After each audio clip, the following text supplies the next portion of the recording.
How to kill crabgrass with baking soda. Crabgrass is a type of weed that sprawls out from a central root and spreads quickly during hot and dry periods. The weed dies in the falls, but a single plant spreads thousands of seeds that will germinate in the spring. If this eyesore appears in your lawn, take action to remove it as quickly as possible.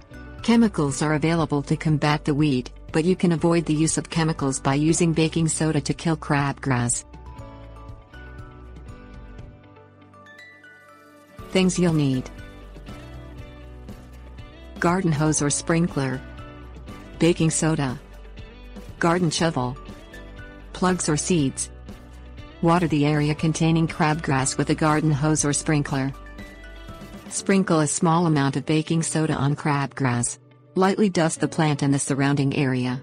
The crabgrass will start to wither and die. Remove dead crabgrass with a garden shovel.